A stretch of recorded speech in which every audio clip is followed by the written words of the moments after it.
ya agak longgar nanti di keduanya. Bisa mandi dulu maksud saya. Kalau sekarang oke lah, kita usah mandi dulu lah. Nanti mandinya setelah mau kedua lah ya. Saya yakin nggak baru pada sholat subuh tidur lagi, habis itu bangun. Baik, lanjut ya. Pada hari ini kita akan presentasi kelompok terpilih nanti. Saya sudah download juga tugas teman-teman. Ini adalah tugasnya 12 tugas terakhir. Ini ada tugas praktek kelompok presentasi. Kalau saya lihat ada beberapa kelompok presentasinya itu adalah Alvira, Dinda, Jeke, Tiara, Said, Raihan, Fadilah, Raihan, sama Jakia ya. Oke Jakia, silahkan mungkin siapa yang mau jadi ini presenternya? Saya Pak. Oke Jeke. Baik, silahkan Jeke, waktu dan tempat saya persilahkan.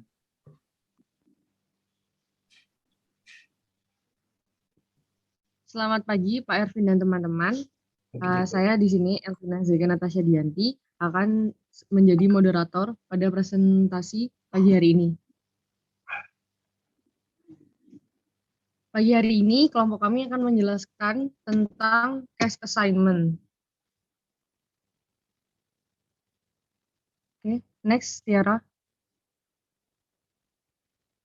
Kelompok kami ini beranggotakan ada Alvira Dinda Pratiwi, absen nomor 5, saya sendiri, Elvina Zega Natasha Dianti, absen nomor 15, Maufuri Tiara, absen 17, Muhammad Said Abdurrahman, absen 19, Rehan Fadila, absen 26, dan Zakia Nurul Hanifah, absen 28. Next. Nah, di sini yang pertama, yang menjelaskan tujuan prosedur audit adalah saya sendiri. Nah, tujuan audit ini ada 4. Nah, yang pertama itu ada jumlah kas tidak lebih secara material dari jumlah yang tertera di neraca. Mohon maaf Pak Ervin, saya absen nomor 15, cuman belum sempat rename tadi Pak. Maaf. Soalnya 27 orang, soalnya siapa ya? Satu lagi ya? 2 lagi malah ya? Kan harusnya 29 sama saya. 1, 2, 3. Silakan lanjut. Baik Pak. Nah, tujuan audit tadi yang pertama ada jumlah kas tidak lebih secara material dari jumlah yang tertera di neraca. Yang kedua, seluruh kas telah dicatat. Yang ketiga, kas diklasifikasikan sebagai aset lancar dengan tepat. Dan yang keempat, ada kas tidak terbatas pada penggunaan tidak lancarnya. Lanjut Tiara, kita akan lanjut ke prosedur auditnya. Nah, di sini prosedur auditnya kelompok kami menggunakan 14 program audit. Jadi itu keterangannya untuk EO adalah existence and occurrence, yang C completeness, yang VA valuation dan allocation, yang RO right and obligation, dan yang PD itu presentation dan disclosure. Nah, untuk program audit yang pertama itu adalah melakukan review pengendalian internal pada akun kas dan setara kas. Nah, asersi yang digunakan itu kelima-limanya, yaitu ada existence and occurrence, completeness, valuation and allocation, right and obligation, serta presentation and disclosure. Sedangkan untuk program audit yang kedua, itu menelusuri saldo awal kas pada kertas kerja 3 tahun yang lalu. Nah, itu menggunakan asersi, existence and occurrence, dan right and obligation. Lalu, program audit yang ketiga, itu melakukan penelusuran terhadap contoh transaksi ke dalam buku kas. Nah, itu penelusurannya biasanya itu digunakan dengan cara tracing. Nah, itu asersinya menggunakan asersi completeness. Lalu yang keempat, program audit memperoleh atau menyiapkan hasil rekonsiliasi bank dan konfirmasi dari bank atas rekening koran itu existence and occurrence, referensinya dari A1 sampai dengan A4. Lalu program audit yang kelima itu melakukan konfirmasi ke semua akun bank dengan menggunakan konfirmasi bank dalam bentuk standar. Nah, itu asas yang digunakan adalah valuation and allocation dan right and obligation. Referensinya dari A2 dan A4. Lalu program audit yang keenam adalah memeriksa dan review dokumen rekonsiliasi akhir tahun semua akun bank, kemudian diselidiki semua item rekonsiliasi, serta melakukan penelusuran ke akun jurnal pemasukan dan pengeluaran kas. Nah, itu asas yang digunakan adalah completeness dan valuation and allocation. Referensinya dari A1 dan A3.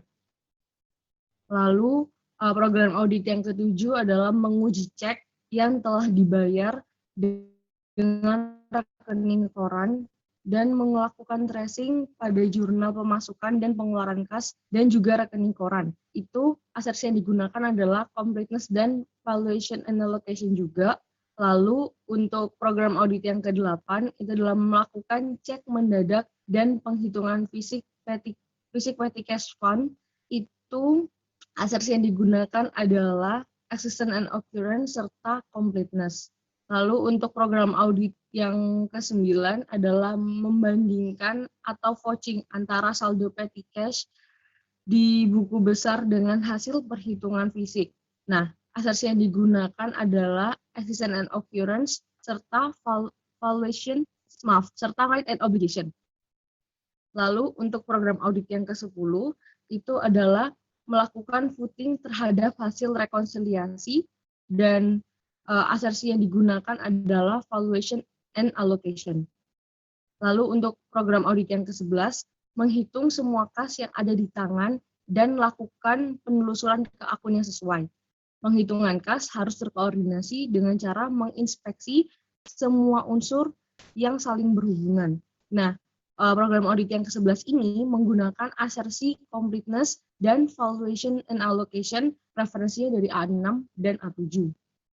Lalu untuk program audit yang ke-12 adalah memastikan kewajaran penyajian kas dan setara kas. Nah, asersi yang digunakan adalah presentation and disclosure. Lalu untuk program audit yang ke-13 adalah meminta cut-off laporan bank kira-kira 2 minggu setelah akhir tahun fiskal. Itu asas yang digunakan adalah valuation and allocation. Lalu untuk program audit yang terakhir adalah memastikan pengungkapan atas kas dan setara kas telah dilakukan secara tepat. Itu asas yang digunakan adalah right and obligation. Lalu untuk selanjutnya akan dilanjutkan pada schedule A6 oleh teman saya, Alvira. Silakan, Alvira. Baik, terima kasih JK. Di sini saya akan menjelaskan schedule A6 yaitu undeposit cash receipt. Nah, di situ ada pada Apple Blossom halaman 123. Kemudian cocokkan dengan Exhibit 3 halaman 113 terkait cash receipt journal. Nah, di situ terdapat penerimaan cash. Pada tanggal 31 Desember terdapat various AR list sebesar 12.594 sesuai dengan totalnya. Yang disimpulkan belum dideposit karena ada akhir tahun yang kemudian tutup buku. Sekian dari saya kembalikan ke moderator.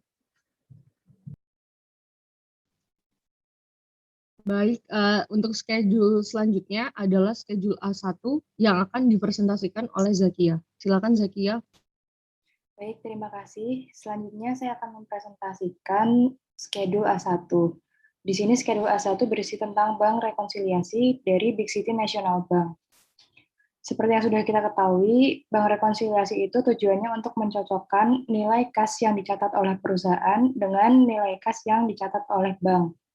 Nah, untuk mengetahui langkah pertamanya, kita harus melihat saldo awal dari perusahaan dan saldo awal kas yang ada di bank.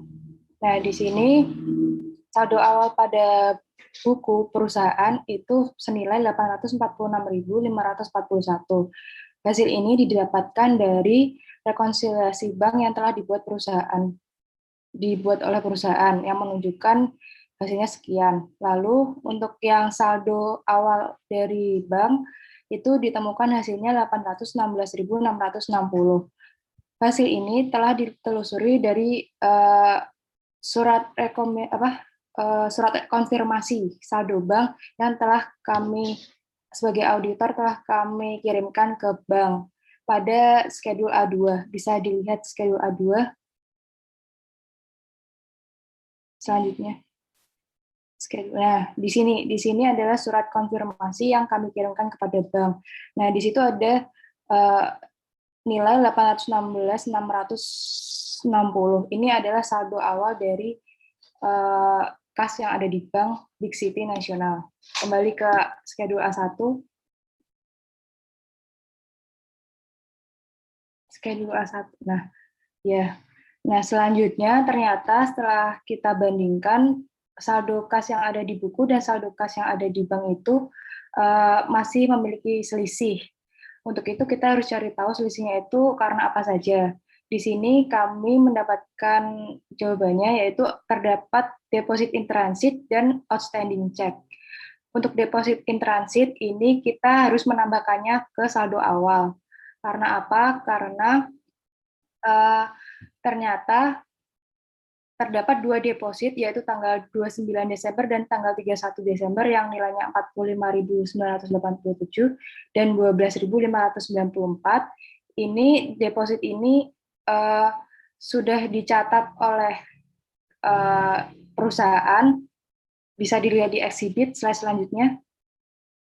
Nah, di sini exhibit 3 ini yang sudah saya beri garis ungu ini sudah dicatat sebagai penerimaan oleh perusahaan pada tanggal 29 Desember dan pada tanggal 31 Desember. Namun pada cut off bank statement ini belum dicatat pada tanggal tersebut, namun dicatatnya pada tanggal 2 Januari dan 5 Januari 2004. Sehingga kembali ke schedule 1A A1 sehingga perlu ditambahkan deposit tanggal 29 dan tanggal 31 tersebut ke saldo awal bank, sehingga jumlahnya menjadi 875.241. Namun jumlah ini pun masih belum sama dengan balance per books-nya. Untuk itu kita harus mencari tahu outstanding check-nya. Ternyata terdapat 7 outstanding check. Dari ketujuh ini kita menemukan setelah ketujuh cek ini ditemukan setelah kita berhasil membandingkan daftar cek yang telah dibayarkan dengan jurnal pengeluaran kas. Bisa dilihat di exhibit. Selanjutnya, nah di sini exhibit 1 mengenai cek. Di sini pada cek nomor 1443, 1446, 1449, 1452, dan 1445, serta 1451 dan 1450, perusahaan itu mengeluarkan cek pada tanggal 24 Desember, 27 Desember, 31 Desember, 24 Desember, dan 30 Desember.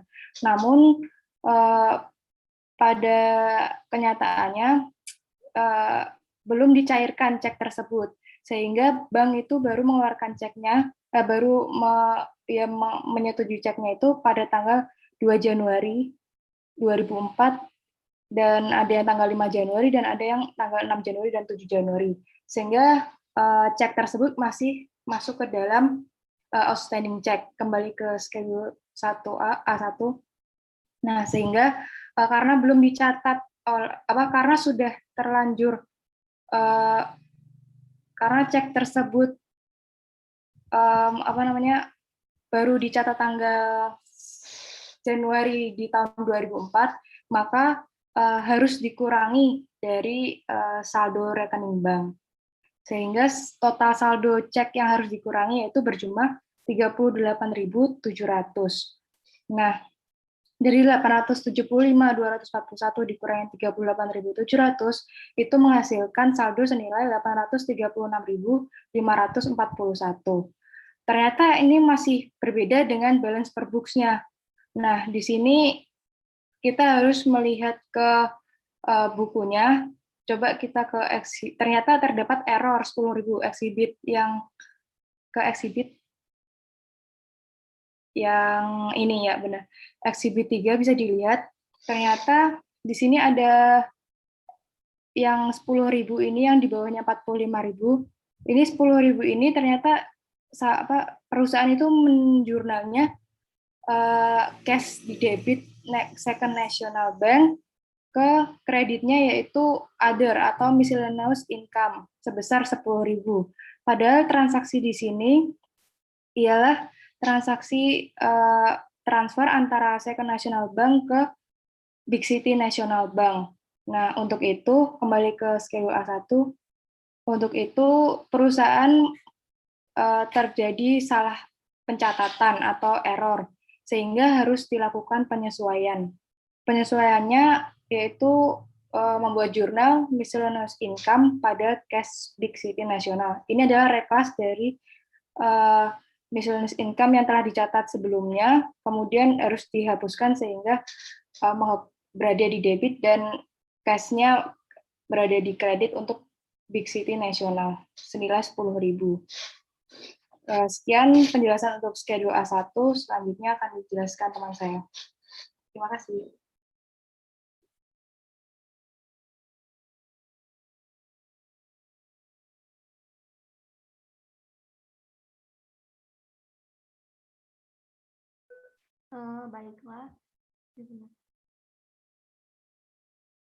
Baiklah, saya akan menjelaskan schedule A4. Jadi schedule A4 ini tuh lebih ke konfirmasi. Jadi kita langsung dapat dari Apple Blossom yang ada di halaman 121, yaitu dari Second National. Di sini itu kita hanya melihat bagaimana konfirmasi dari Second National Bank. Jadi Second National Bank ini adalah salah satu customer dari Apple Blossom per 31 Desember 2003. Jadi di sini tertulis pada penutupan bisnis. Jadi di sini tertulis pada penutupan bisnis tercantum data seperti di bawah ini, yaitu Apple Blossom Colon Company memiliki balance sebesar 2.812. Terus, jadi intinya yang bagian A4 ini itu adalah konfirmasi.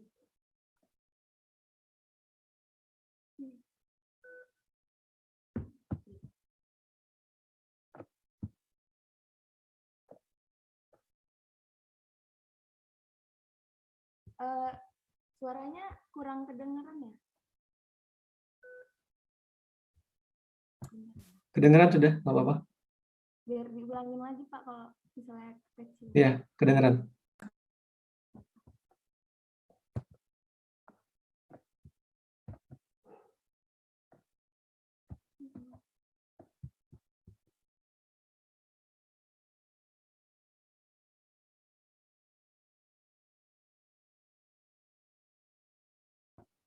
Oke, selanjutnya saya akan menjelaskan schedule A3. Jadi schedule A3 ini tuh adalah rekonsiliasinya. Jadi ini ada di halaman 119.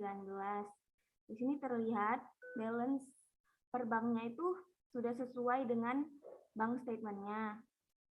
Terus tadi kan ada deposit in transit-nya yang ada di schedule A5 dan di halaman 110 di exhibit 1.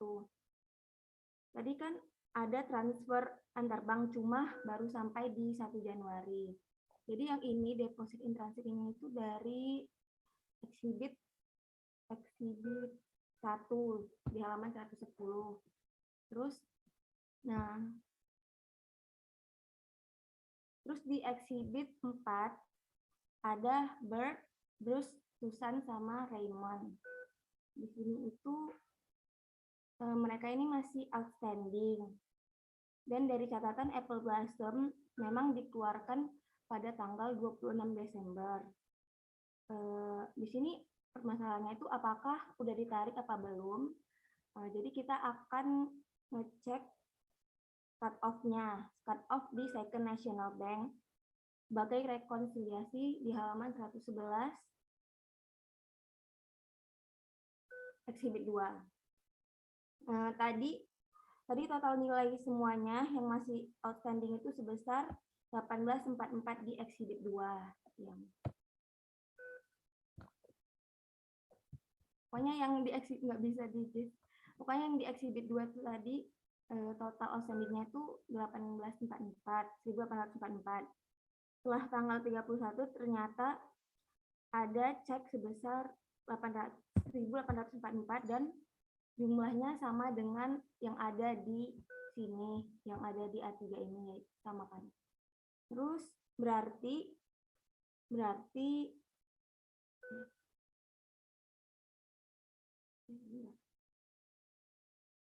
ini masih outstanding dan baru ditarik oleh Bert, Bruce, Susan, sama Raymond. Cek di exhibit 2 tanggal 2 Januari sama dengan penerimaan tadi yang transfer interbank. Jadi yang di A3 bisa dijadikan outstanding. Jadi cek yang belum ditarik itu cuman ada 4 ini, yaitu dari Bert, Bruce, Susan, sama Raymond. Jadi balance per booknya itu benar sebesar 36.968. Dan kita tidak perlu melakukan koreksi karena yang udah ada dicatat di Apple Blossom sudah dijelaskan oleh Second National. Jadi tidak perlu ada koreksi. Saya kembalikan lagi ke moderator. Baik, untuk schedule selanjutnya adalah schedule A5 yang akan dijelaskan oleh Said. Silakan Said. Baik, mungkin bisa next slide dulu, Tiara. Iya, bentar. Oh iya.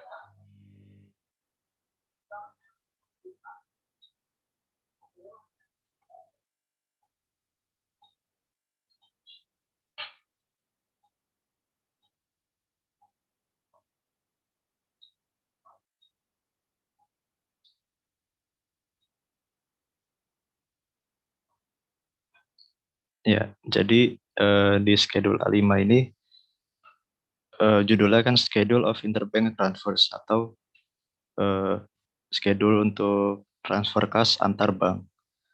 Di sini bisa kita lihat transfernya berasal dari Big City National Bank sebagai disbursing bank kepada Second National Bank sebagai receiving bank.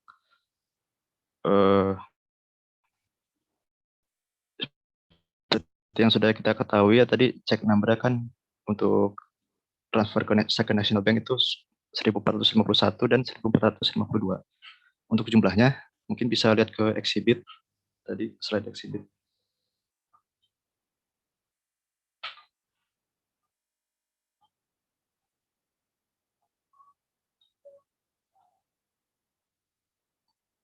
Nah, ya ini boleh.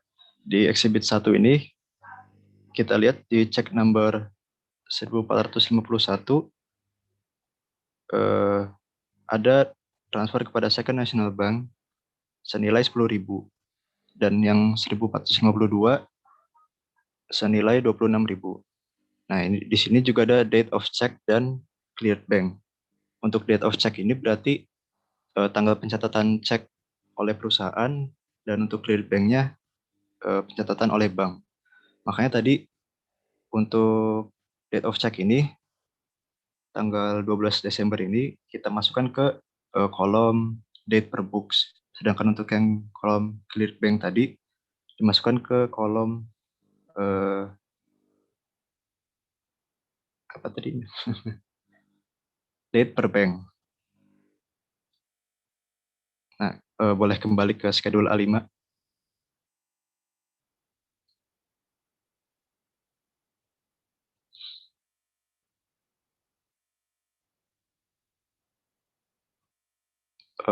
Kembali ke schedule A5, Tiara.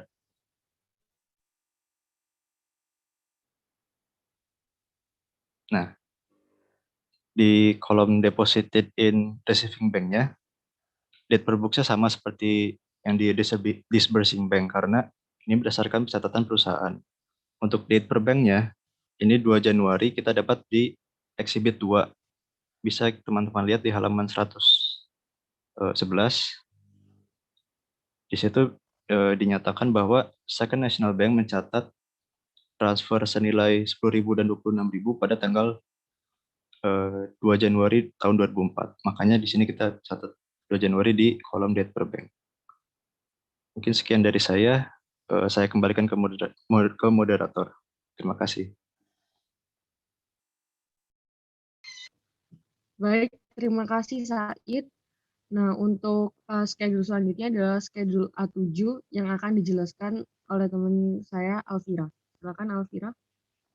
Baik, terima kasih JK. Di sini saya akan menjelaskan schedule A7 mengenai petty cash. Nah, sebenarnya petty cash ini sudah ada pada Apple Blossom halaman 125 mengenai konfirmasi dari Pam Lewis.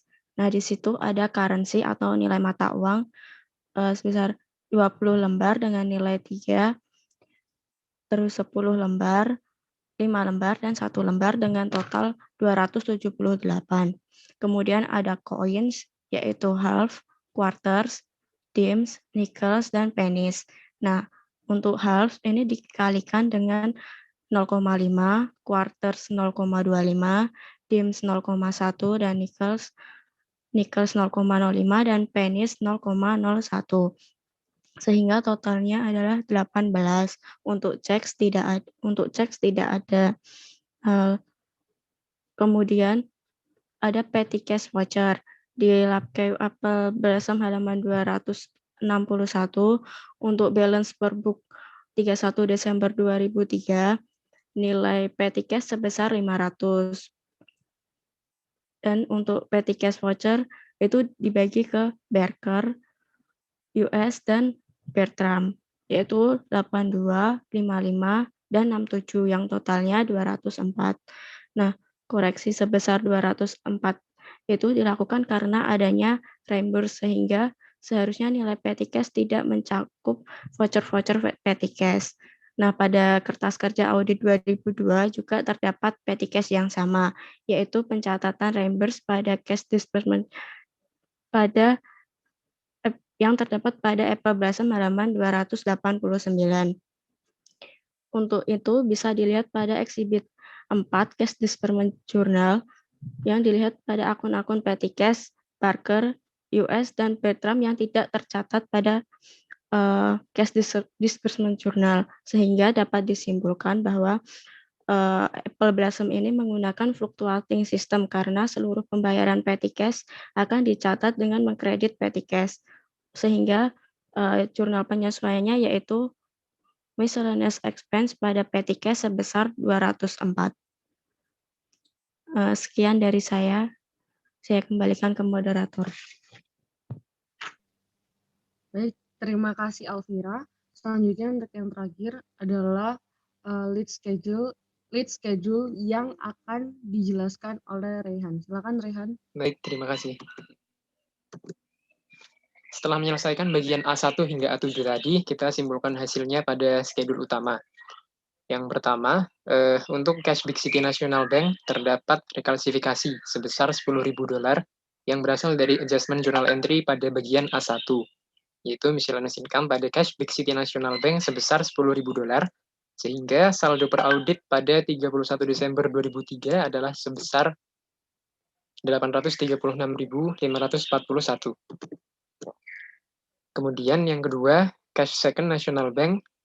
Dalam cash second National Bank tidak terdapat adjustment maupun reklasifikasi, sehingga saldo per book sama dengan saldo per audit, yaitu sebesar 36.968. Lalu yang ketiga, untuk petty cash, terdapat adjustment di kredit sebesar $204 yang berasal dari adjustment jurnal entry 5 pada bagian A7 tadi, yaitu dengan jurnal miscellaneous expense pada petty cash sebesar 204. Sehingga saldo per auditnya menjadi $296. Nah, dengan demikian dapat kita tarik kesimpulan bahwa berdasarkan studi internal kontrol dan hasil audit terkait dengan akun kas, maka menurut auditor penyajian akun kas yang telah disajikan ini sudah sesuai dengan PSAK terkait. Sekian saja yang saya sampaikan, saya kembalikan ke moderator.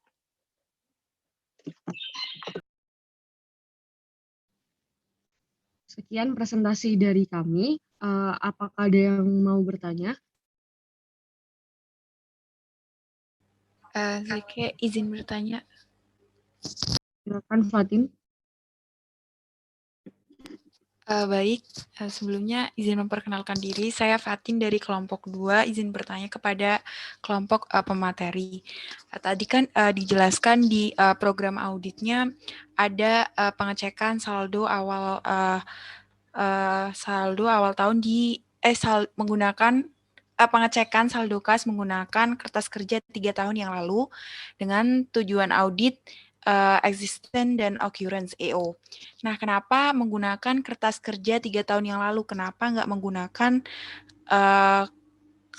kenapa menggunakan kertas kerja 3 tahun yang lalu? Kenapa nggak menggunakan kertas kerja tahun lalu dengan tujuan audit existence dan occurrence itu? Terima kasih. Terima kasih Fatin. Kami akan menampung pertanyaan terlebih dahulu. Apakah ada yang masih mau bertanya? Izin bertanya, Zeke. Sok Rahmi dulu aja. Oh ya, makasih, Cak.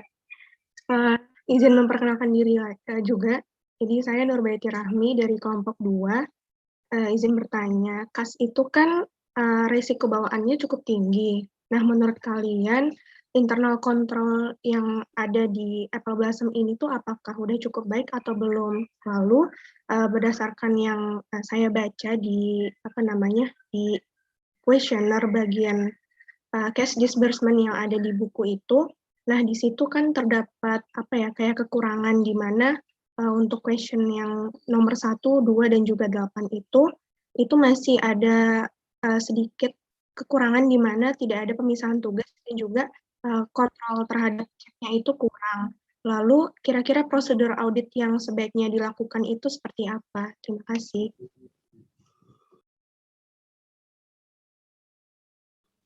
Terima kasih Rami atas pertanyaannya. Mungkin satu pertanyaan lagi sebelum kita nanti lanjut ke sesi berikutnya. Izin tanya, Zeke. Silakan. Nama saya Katami Kamsa, absen 12. Pertanyaan saya, kan dewasa ini, zaman sekarang itu kan sistem transaksi kas itu sudah lebih banyak elektronik ya. Nah, sebagai seorang auditor, bagaimana kita melakukan prosedur audit terhadap sistem yang sekarang? Apakah tetap dilakukan rekonsiliasi atau gimana? Terima kasih. Terima kasih Caca atas pertanyaannya. Kita tampung 3 pertanyaan dulu. Kami akan mendiskusikannya. Nanti baru setelah sudah dijawab, baru kami buka pertanyaan lagi jika waktunya masih ada ya teman-teman. Terima kasih. Baik, terima kasih JK teman-teman. Clear ya tadi. Mungkin kita apresiasi dulu ya, benar-benar apresiasi dulu kepada kelompok gabungan ini, kelompok gabungan. Teman-teman kayaknya bikin kelompok baru nih ya. Terima kasih atas presentasinya. Dari sisi kedetailan, detail ya teman-teman juga menjelaskan bagaimana dari sisi pengecekan atau pengujian atas bank rekonsiliasi, kemudian klasifikasi antar jurnalnya itu kan kalau ada yang salah, kemudian cut off-nya juga kan dilihat juga tuh tanggal per tanggalnya, termasuk interbank transfernya juga. Nah, saya kira memang banyak ya, ada A1 sampai A6, A7 bahkan sini.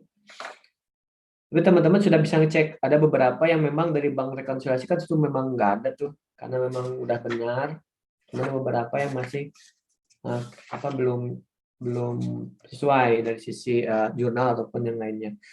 Nah, dari sisi itu dari sisi pengujian saya pikir sudah cukup ya. Artinya gini, kalau yang namanya pengujian terkait dengan kas ini memang melebar ya kemana-mana. Teman-teman harus lihat bank rekonsiliasi, jurnalnya juga terkait kas ya, pembelian, penjualan, terkait juga dari sisi kan kalau sekarang kayak gini, yang namanya sudah bisa sudah bisa direkam nih, tapi nggak apa-apa lah. Jadi gini, yang namanya kas itu pasti akan ada pengujian-pengujian yang diprioritaskan, ya kan? Nah, salah satu yang penting adalah terkait dengan bank rekonsiliasi. Keduanya adalah akan selalu berkaitan dengan transfer pembayaran. Nah, sekarang ini kan perusahaan nggak bisa langsung ke orangnya tuh kan. Contohnya saya di tempat saya aja tuh based on transfer semuanya. Jadi nggak ada lagi datang gaji dibayarkan slip amplop gitu, nggak. Tapi transfer langsung. Jadi sudah bekerja sama dengan bank. Jadi yang paling gampang untuk pengeluaran transfer ataupun pembayaran oleh bank oleh perusahaan itu pasti pakai perbankan semua atau lembaga keuangan lah. Jadi kita bakal tahu mana sih yang keluar. Jadi itu udah pengendalian udah clear sih, artinya terkait dengan pembayaran itu sudah dilimpahkan ke bank dalam sisi transfernya. Jadi bisa melihat dari sisi pencatatan di perusahaan, bisa juga melihat dari bank rekonsiliasinya. Itu udah pihak yang berbeda gitu. Dan itu cukup bagus gitu dari sisi pengendaliannya. Selain ada otorisasi tentunya. Ini silakan ya di ini dulu teman-teman, gimana mau dijawab? Udah dapat jawabannya?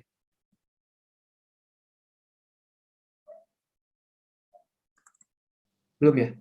Kami masih mendiskusikannya terlebih Baik, dahulu. lanjut. Nah, saya sambil. Nah, kita sambil bahas juga. Kalau kita lihat lah ini, jadi prinsipnya seperti ini siklusnya. Jadi cash in bank ini termasuk pembayaran yang dilakukan oleh perusahaan.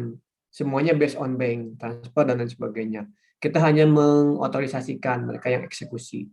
Yang terlibat diantaranya kalau masalah terkait dengan kapital ya, akuisisi kapital yang kemarin kita bahas, ada saham, ada bond dan lain sebagainya, ada di pembayaran dividen juga dan lain sebagainya.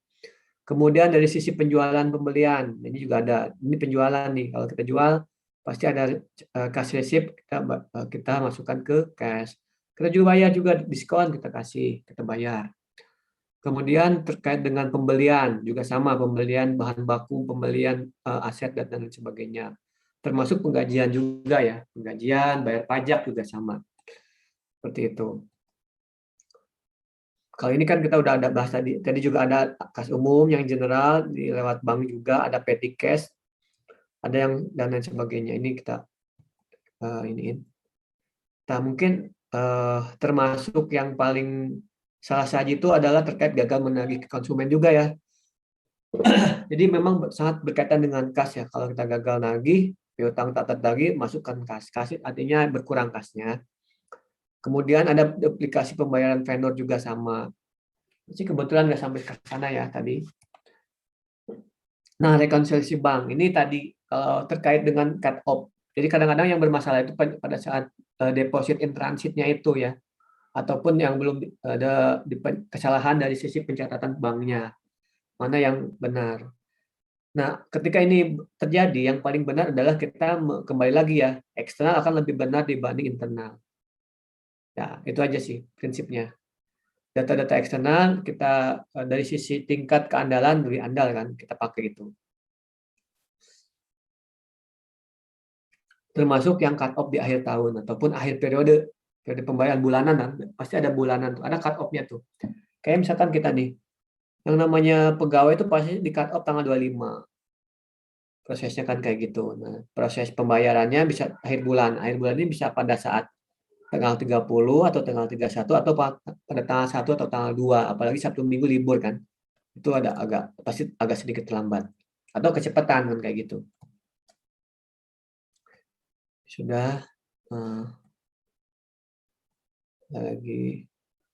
Tadi ya yang paling penting adalah bagaimana kita mencatat penerimaan dan pengeluaran kas dari sisi jurnalnya, termasuk dari rekonsiliasi banknya. Mana yang benar di situ.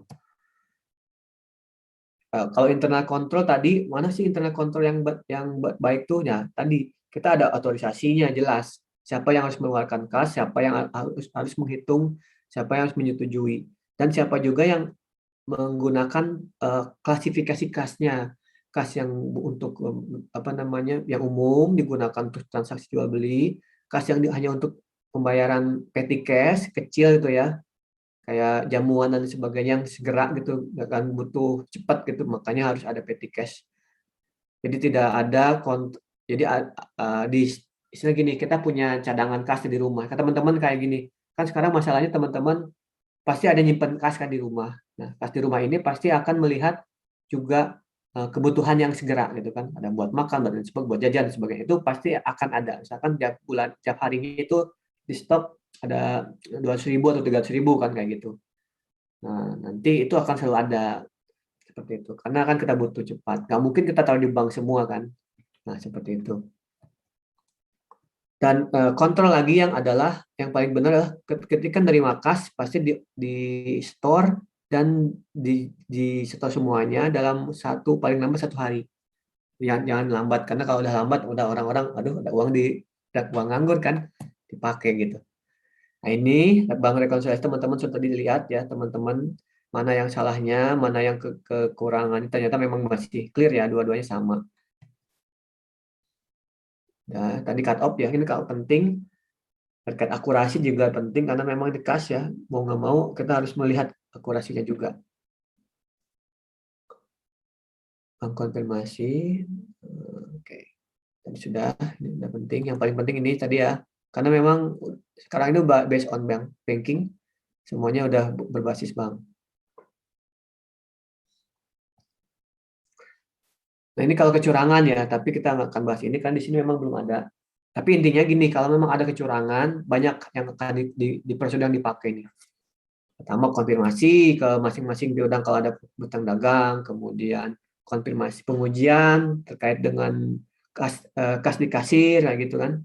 Berapa sih jumlah terkait dengan off-name cash gitu kan. Kita cek cash yang ada di brankas, kayak gitu. Kemudian kita bandingkan penjualan dan penerimaan kas, itu pasti ada trennya itu. Dengan trennya itu bisa terlihat kira-kira kas yang dapat diperoleh estimasinya berapa. Kayak gitu. Nah, ini masalah lapping ini gini istilahnya. Teman-teman membayarkan, biasanya pemegang kas ya, dia mengambil uang, terus kemudian akan menutup lagi uang dengan yang ada pembayaran selanjutnya dari konsumer yang lain. Jadi seperti itu. Tutup lubang, gali lubang. Teman-teman ya seperti itu kayak utang ya, kita utang ke sini, kita utang lagi ke sana untuk dibayar, kayak gitu aja.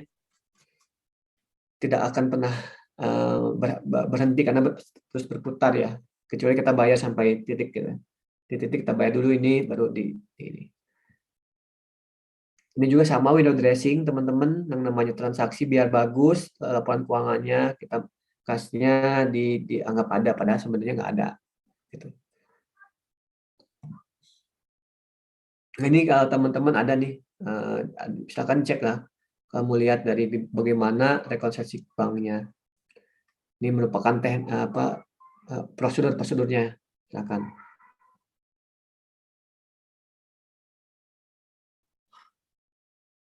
Nah, ini yang tadi ya, ini yang menjadi prosedur audit di kasus pembahasan ini.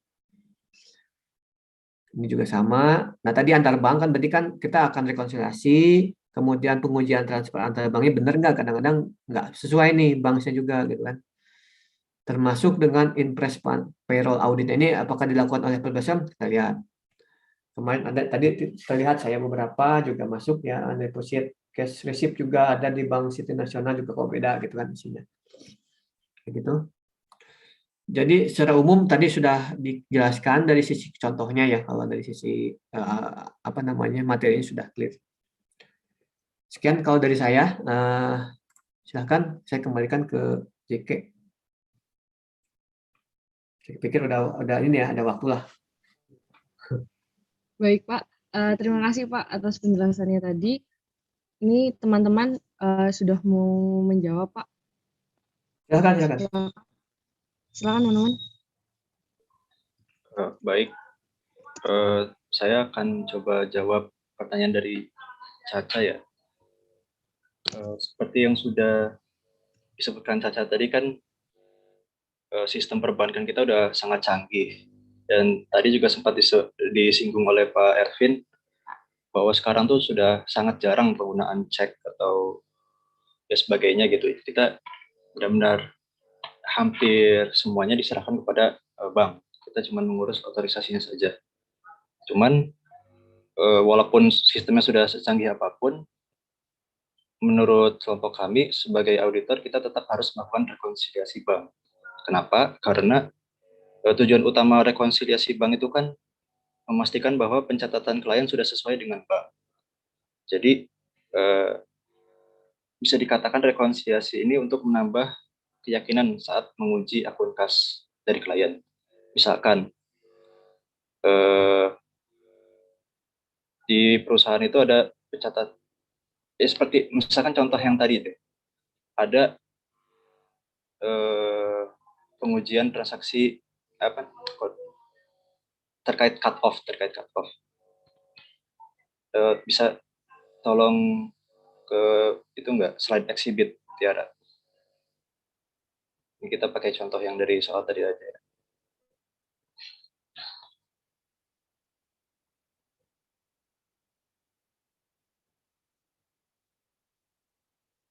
Ini salah satu alasan kenapa kita tetap harus melakukan rekonsiliasi bank.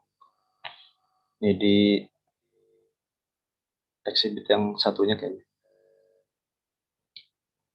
Nah ini. Di situ ada check number 1453. Padahal itu juga kan di transfer dari bank apa tadi namanya? Big City National Bank ke Second National Bank. Iya. Cuman tadi di schedule A5 kan tidak dicatat karena kalau kita perhatikan di sini date of check-nya di tanggal 2 Januari. Berarti sudah melewati periode 2003 ini. Makanya sebagai auditor kita juga melakukan rekonsiliasi bank ini untuk memastikan tidak ada transaksi-transaksi yang di luar periode yang dicatat oleh perusahaan.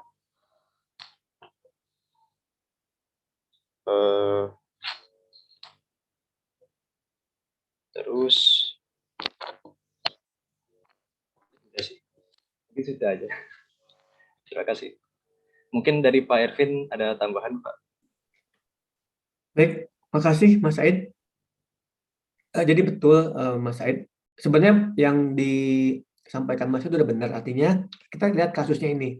Kasusnya ini kita ada cut off-nya loh di sini. Dan itu harusnya nggak masuk kan seperti itu. Kenapa? Jadi rekonsiliasi bank itu, jadi gini, tujuan auditor melakukan pengujian itu untuk apa? Untuk memastikan bahwa si kas ini benar-benar akurat dan juga pada periode yang sama gitu di satu misalkan bulan ini. Keduanya, ada kemungkinan yang namanya bank itu kan pasti pertama error dari sistemnya atau dari sisi kesalahan inputnya juga dari sisi manusianya kan. Jadi oke, catatan bank itu bisa aja dianggap baik, tapi kan ada resiko adanya catatan di bank yang memang masih tadi potensi untuk apalagi bank yang dipilihnya itu adalah bank yang menurut kita biasa aja gitu, dari sisi pengadaan internalnya nggak bagus. Kan ada tuh bank itu dapat tuh ada ratingnya bank tuh dapat BNI oke lah, kalau BUMN Himbara itu bagus lah ya. Tapi kan nggak semua Himbara bagus. Mana di Himbara itu yang paling bagus ada juga itu dari sisi manajemen resikonya dan sebagainya itu internal ya. Jadi memang bisa, apalagi bank-bank swasta yang baru gitu kan, itu juga aduh benar nggak yakin nih bank ini, misalkan bank yang baru datang gitu, ataupun BPR nih, Bank Perkreditan Rakyat, itu juga sama kan, itu banyak kekacauan juga yang di sana. Jadi memang teman-teman pernah nggak merasakan tiba-tiba deposit ada uang masuk 1 juta tiba-tiba hilang lagi dalam waktu beberapa jam. Saya pernah merasakan itu beberapa kali lah. Kok ini uang siapa gitu kan? Padahal kita nggak pernah melakukan transaksi kayak gitu. Itu bisa terjadi. Jadi kenapa kita harus melakukan rekonsiliasi bank? Tetap dilakukan. Karena itu tadi memastikan bahwa memang akurat jumlahnya, keduanya tidak ada kesalahan di situ. Karena kalau lihat banknya jelek gitu ya dari sisi pengendalian internalnya, ya akan banyak kesalahan. Bahkan mungkin pembukuannya akan lebih benar, bagus dibanding banknya. Catatan di banknya. Itu Caca. Baik, terima kasih Pak Ervin, Said. Baik, lanjut ya, yang lain, silakan.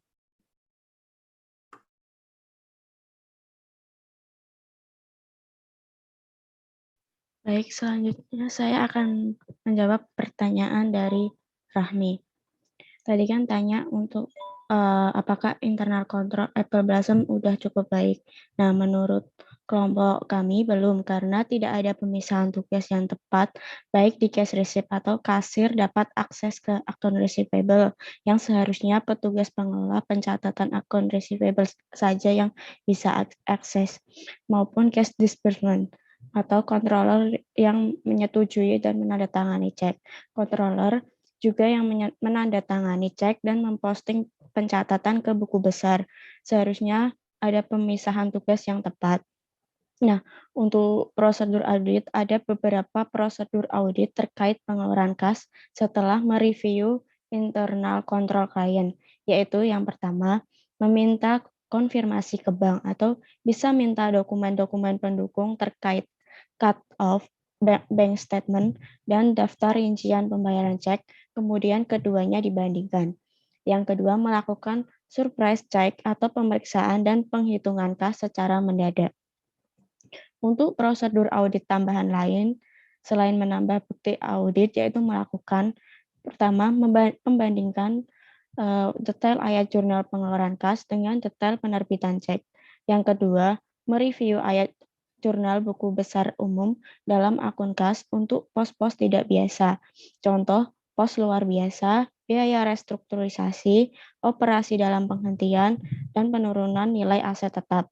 Yang ketiga, memeriksa dokumen-dokumen yang terkait dengan persetujuan atau otorisasi pengeluaran kas, cek yang dibatalkan, dan utang yang tak tertagih. Sekian jawaban dari saya. Apakah sudah menjawab, Rahmi? Oh, udah cukup jelas. Makasih, Alvira. Ya, Ya. sama-sama, Rahmi. Terima kasih Alvira, clear ya.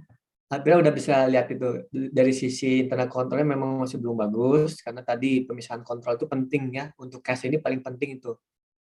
Ketika tidak ada pemisahan antara si controller yang menyetujui dan juga yang melakukan transaksi itu udah habis tuh uang tuh. Jadi gini, kalau nggak ada pemisahan tugas itu, orang yang pertama itu akan yang menjual, kemudian dia menyetujui, benar nggak sih? Kalau ada kelebihan diambil gitu kan, kayak gitu. Ya seperti itu. Prosedurnya juga udah benar. Jadi gini, yang Mbak Alvira sampaikan itu sudah dilakukan oleh si auditornya. Makanya tadi ada bank confirmation dan lain sebagainya. Itu yang biasanya memang kita lakukan ya. Kalau saya lihat yaitu kayak kita akan melihat dari sisi bank konfirmasinya, kemudian kita akan menanyakan ke si itunya juga, si controller seperti apa proses transfernya, apakah harian, apakah bulanan, kayak gitu kan. Kemudian juga kita melihat rekening korannya, gitu kan. Kita tracing dari rekening koran itu ke jurnal-jurnal kita, kayak gitu. Banyak ya, banyak penulisan ke akun-akun kita, karena memang banyak tuh ya terkait dengan itu. Tapi memang semuanya sampling ya, jangan nggak semuanya. Kalau semuanya berat juga gitu kan, apalagi yang nggak material lah istilahnya. Daripada effort kita pusing di imaterial dari sisi nilai kecil, lebih baik kita yang gede-gede dulu aja. Benar nggak? Karena itu kalau udah salah sedikit udah kelihatan kan, seperti itu. Gitu sih dari saya tambahannya, Rahmi. Baik, lanjut ya teman-teman. Ini yang Fatin.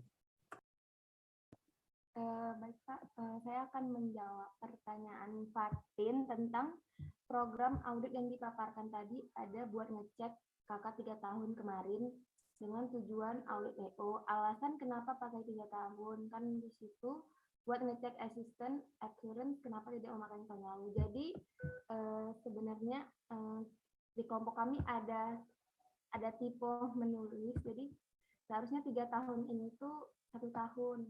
Oh, oke. Iya Pak. Oke, benar. Jadi gimana, Fatin? Berarti tetap pakai yang tahun lalu ya, Tiara? Iya. Iya benar. Kalau Siap. 3 tahun kayaknya terlalu jauh sih. Iya benar. Terima kasih Tiara dan Terima kasih kelompok. Fatin koreksinya ya, Fatin. Terima kasih. Iya Pak, sama. Biasanya memang kita ambil yang kemarin, meskipun trennya bisa dari 3 tahun trennya. Tapi kalau program auditnya dari yang terdekat lah, karena kan pasti ada perubahan. Teman-teman di audit dari 2 tahun pasti beda tuh. Yang pertama masih WDP, tahun lalu WTP, mungkin tahun ini apa. ambil yang biasanya nggak jauh beda. Makanya biasanya si auditor akan mengontek dulu ke AP yang sebelumnya nih. Kira-kira apa jadi permasalahan tahun ini. Kayak gitu ya, clear ya. Silakan Mbak JK. Apakah ada yang mau bertanya lagi? Kita buka kloter selanjutnya. Nah, waktunya masih ada. Izin bertanya. Ya, silakan. Saya Agitara Hanum, S7 dari kelompok 4. Izin bertanya. Jadi itu pernah dengar ada suatu pernyataan bahwa cukup jarang ada temuan dalam audit atas cash.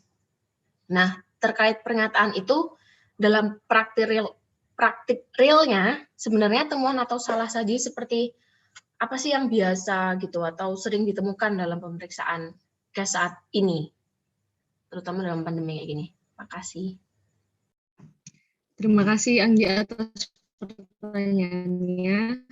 Pertanyaan kami tampung dulu. Mungkin satu pertanyaan lagi. Ya, mungkin yang terakhir ya.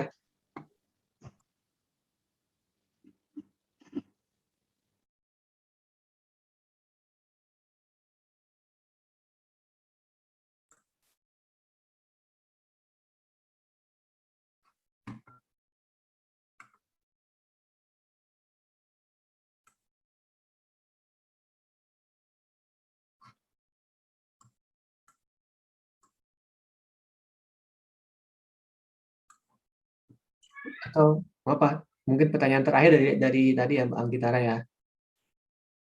Oke, sambil menunggu ya. Dari sisi saya balik lagi ke kas itu sendiri. Sambil nunggu ya teman-teman. Oke, gini teman-teman menunjukkan kira-kira yang sering terjadi dari sisi apple blossom ya. Kalau saya sih menjawab pertanyaan Anggitara seperti ini. Jadi kita lihat yang namanya kas itu kan sensitif ya. Teman-teman kayak gini, kalau gaji sensitif ya. Kalau teman-teman beli persediaannya ada kecurian atau apa kan biasa aja kan. Tapi kalau ketika masalah uang itu pasti sensitif. Jadi biasanya kontrolnya pada yang pengendalian internal dari sisi pengelolaan kas itu biasanya perusahaan itu sudah mature maksud saya. Kenapa? Karena itu kan tiap hari ya. Hal yang selalu tiap hari dan itu butuh otoritas yang tinggi itu biasanya pengendaliannya bagus. Salah satu pengendalian bagus adalah tadi diserahkan ke pihak ketiga, ke perbankan. Dalam pemilihan perbankan pun itu pun memilih perbankan yang bagus. Jadi bukan perbankan yang masih baru gitu kan.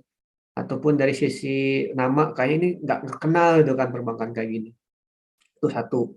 Kedua, terkait dengan otorisasinya. Biasanya ini menurut saya masih lemah ya kalau BSM, karena tadi ya masalahnya kok masih otorisasinya masih belum jelas. Ya, otorisasi itu pada perusahaan itu sudah jelas. Jadi divisi keuangan itu pasti udah clear tuh. Dari sisi pembagian tugas, tupoksinya apa aja, dibagi-bagi lagi. Jadi ada yang mencatat, ada yang mengotorisasi, kemudian ada yang melihat kontrol gitu kan. Ketiganya itu kan manusianya. Kemudian terkait dengan sistemnya. Jadi yang paling utama itu perusahaan itu pasti mengembangkan sistem ini ya, informasi keuangannya. Makanya teman-teman penggajian itu pasti ada tuh sistem gajinya, aplikasi. Sistem ini aplikasi. Itu untuk otomatisasi terkait dengan semua pengeluaran kasnya. Itu jadi kas disbursementnya udah clear semua. Nah, otomatisasi itu pun juga by system kan sekarang itu ada otorisasinya, ada usernya beda-beda. User yang otorisasi, user yang menginput. Termasuk kesalahan inputnya juga sudah dibatasi juga tuh. Artinya kalau yang ribuan berapa, ini yang biasa pun kelihatan trennya, salah enggak?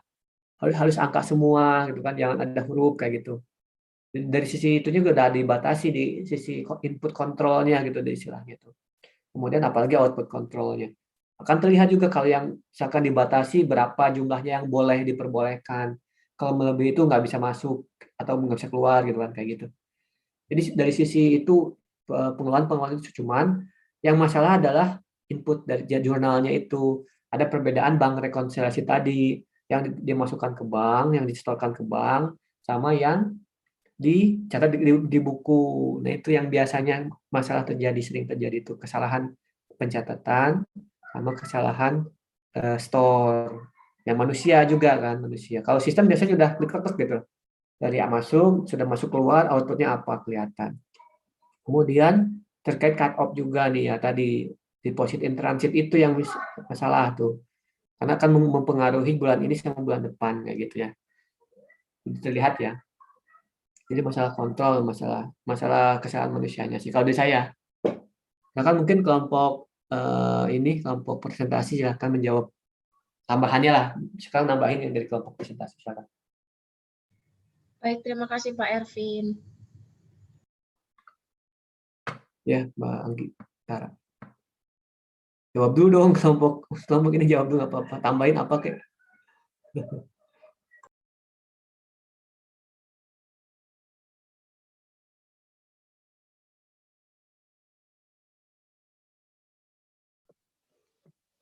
Baik Pak, saya izin mencoba menambahkan.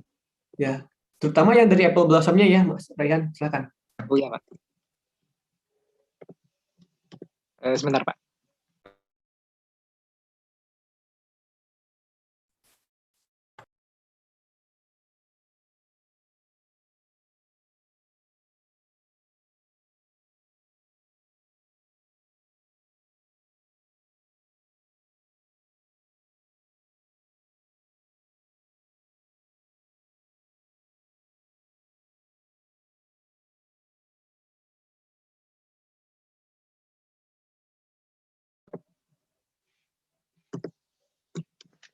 Baik, saya izin mencoba menambahkan sedikit jawaban terkait pertanyaan oleh Anggi tadi. Dari kelompok kami, mungkin beberapa tambahan contoh yang dapat kami berikan yang juga terkait dengan Apple Blossom atau paparan tadi. Yang pertama terkait petty cash. Seperti yang dipaparkan dalam schedule A7 di AJE 5 tadi, yaitu ketika terdapat koreksi yang disebabkan adanya petty cash voucher yang di-reimburse, sehingga seharusnya nilai petty cash tidak mencakup nilai dari voucher-voucher petty cash tersebut. Hal ini menimbulkan perbedaan antara nilai yang dicatat dengan kondisi fisik petty cash. Kemudian mungkin kami juga izin menambahkan yang masih sejalan dengan pembahasan tadi, tapi tidak terdapat dalam PowerPoint tadi. Dalam AJ 5 tadi memang terdapat koreksi, namun di dalam AJ 5 itu petty cash yang disebutkan masih digunakan sesuai peruntukannya, atau tidak disebutkan bahwa petty cash tersebut tidak digunakan sesuai peruntukannya. Dalam kasus lain, mungkin juga bisa terjadi terdapat temuan berupa perbedaan antara nilai yang tercatat dengan nilai fisik petty cash, tapi tidak ada bukti voucher yang belum tercatat. Nah, hal ini menurut kami dapat menjadi suatu temuan yang bisa disebabkan karena petty cash digunakan tidak sesuai peruntukan. Misalnya di suatu perusahaan terdapat ketentuan penggunaan petty cash untuk digunakan untuk keperluan A, keperluan B, atau keperluan lain yang secara nominal kecil dan bersifat darurat.